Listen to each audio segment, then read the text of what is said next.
Metrópole Entrevista. A gente conversa com o antropólogo, pesquisador Gimerson Roque.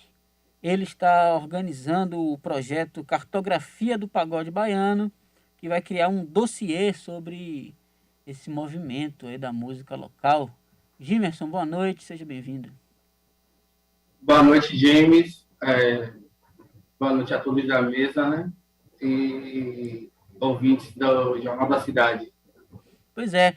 Fale um pouco, Gimerson, o que é esse projeto, a Cartografia do Pagode Baiano? O que é que você pretende organizar? O que é que você pretende mostrar a quem se interessa pelo ritmo a partir desse dossiê? Sim, eu faço pesquisa sobre o pagode desde 2012, né? Que começou com o TCC, e desde lá, então, tenho me preocupado em pesquisa da relação com o pagode. Na cartografia do pagode baiano, que é esse projeto que foi aprovado recentemente na Lei Aldir Blanc, né? Junto ao Prêmio Jorge Portugal das Artes, a gente quer mapear os ensaios de pagode, né? O objeto dessa pesquisa é o ensaio de pagode na década de 90 até meado dos anos 2000, que a gente sabe que Salvador existia uma explosão de casas de shows e bairros com ensaios de banda de pagode. Alguns exemplos como Quinta Ponte, Recanto das Árvores, SGP no Garcia, Batuque no Cabula, dentre outros, que Guest Bahia também no IAPI. A gente sabe que era na década de 90, ali, até meados da década de 2000, principalmente aos domingos, o local de lazer e sociabilidade dos jovens e das pessoas soteropolitanas. Agora, falando assim do pagode, fazendo um levantamento dos marcos, né, que solidificaram esse movimento, quais são as bandas que você elencaria assim como as principais, as que fizeram com que o movimento ganhasse essa relevância que tem hoje, não só na Bahia, mas para a música brasileira? Nessa pesquisa, e você, James, é um conhecedor do pagode, eu sei disso, as pessoas citam alguns marcos, né? Começando pelo Gera Samba, né? Depois é o Tchan, que é tido como o marco principal do que se tornou o pagode baiano hoje, o pagode, a musicalidade do pagode. Logo após, a partir de mais ou menos 97, né? 98, 99, a gente pode citar o Harmonia do Samba, né? Que alguns entrevistados até vai falar que não só a figura do Xande, mas a musicalidade que a Harmonia do Samba traz modifica a cena naquele momento, né? Logo após, a gente pode pensar no Pissirico, né? Acredito que mais ou menos de 2002, 2003, e as pessoas falam isso na pesquisa, como uma das bandas que traz muitas outras referências, instrumentos, musicalidade para o estilo musical pagode baiano. E logo após, ainda na década mais ou menos de 2006, surge o Fantasmão, né? Que a gente pode tomar como um marco teórico, histórico do pagode, né? A gente sabe que é muito perigoso essa ideia de pensar essas fases a partir de uma banda só, né? Porque Salvador, na Bahia, a gente sabe que sempre existiu a partir do início do pagode, milhares de bandas, né? Se a gente for levantar um marco, fica até muito complicado. Mais tarde, talvez 2008, 2007 ou 2006, surge a Black Style, né? Com Robson, que traz o pagofunk, trazendo o funk mais presente no pagode, né, na musicalidade. E mais tarde a gente pode pensar também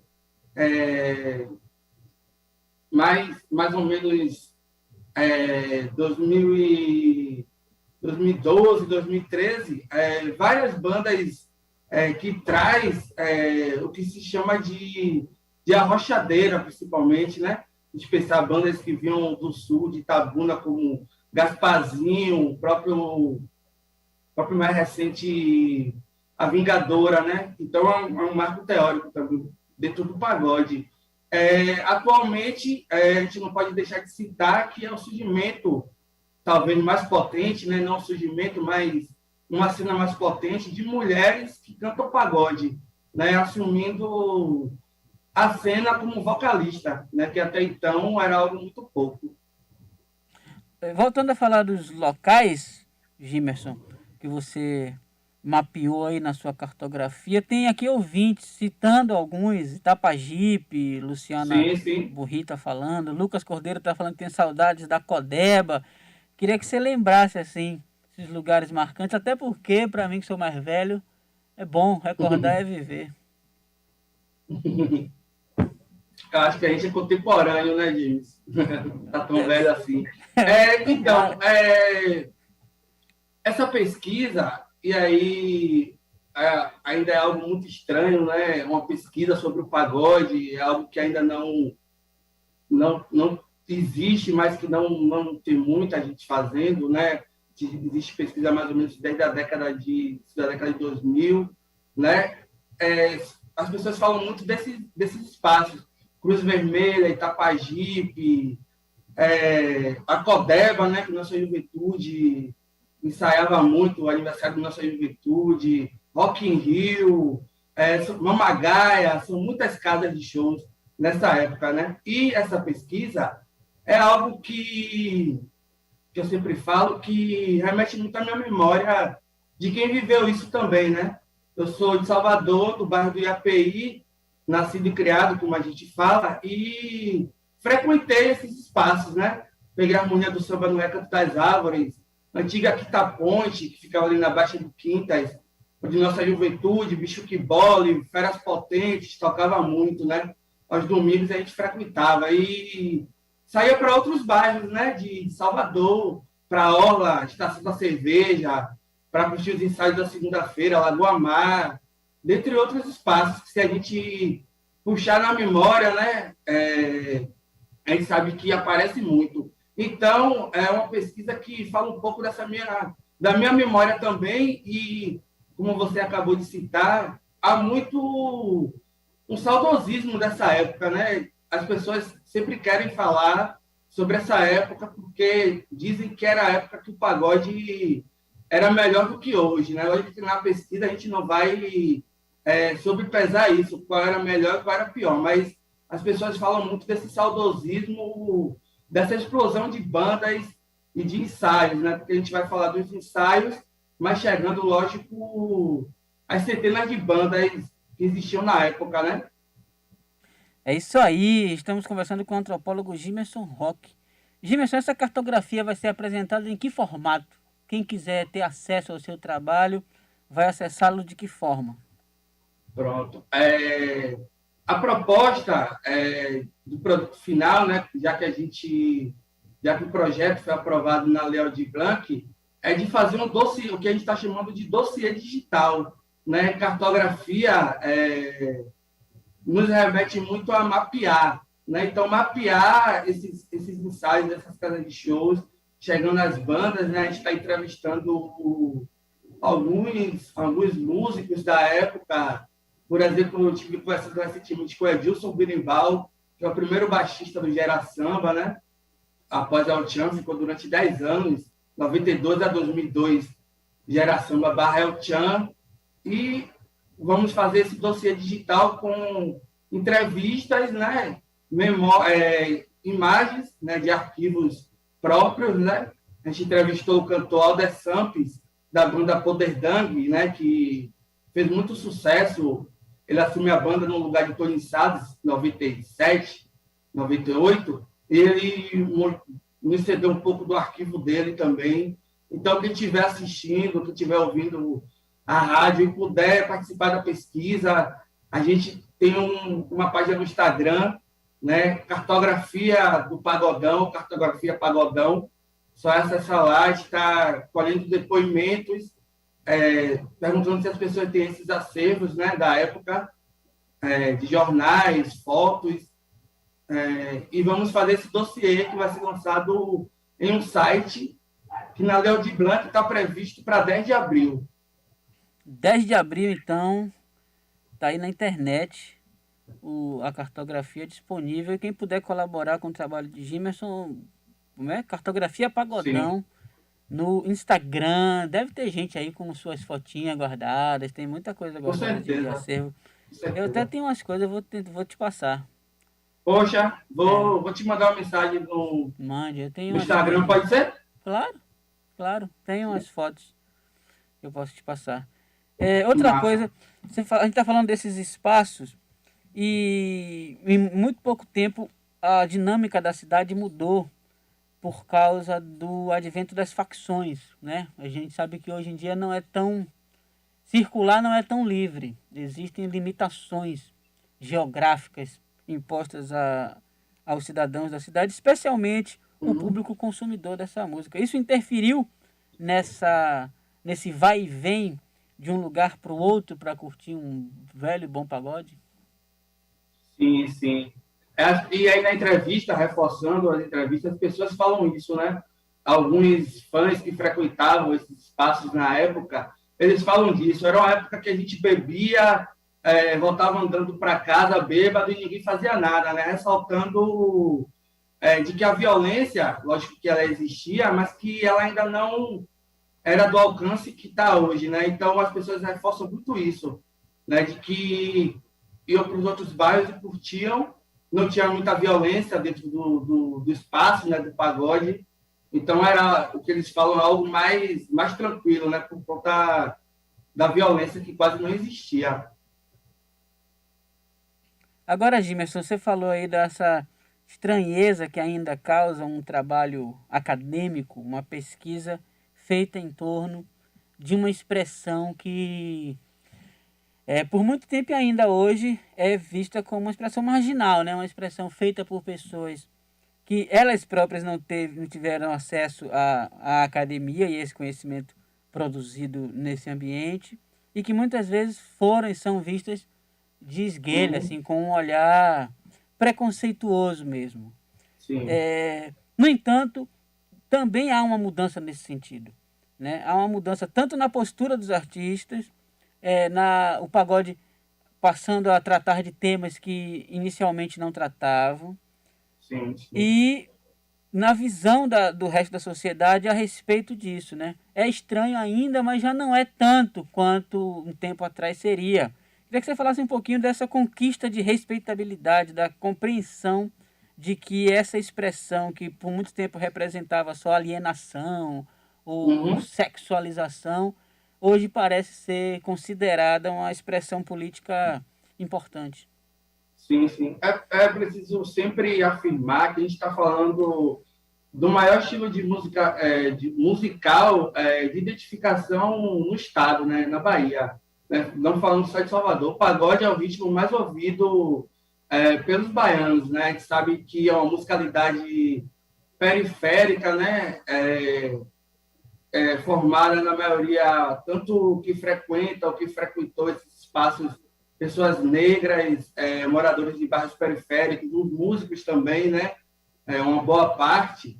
E interessante que ainda, por exemplo, como eu falei, eu pesquiso o pagode desde 2011 e 2012, e ainda é visto, não eu, né, não o pesquisador, mas o pagode como essa coisa que você falou, de que, e aí eu falo sempre que tido como um lixo cultural, né? Que embora seja o estilo musical de maior identificação no Estado, ainda é tido como um lixo cultural, algo que é menos cultura, né? Existem várias polêmicas em relação ao pagode. O pagode sempre falou de tantas coisas, né? De muitas coisas, né? Nunca foi só sexualidade, né? Então, o pagode, por exemplo, quando chega mais ou menos 2005, 2006, com Fantasmão, até antes, no Parangolé, né, o Ed City, o próprio Parangolé,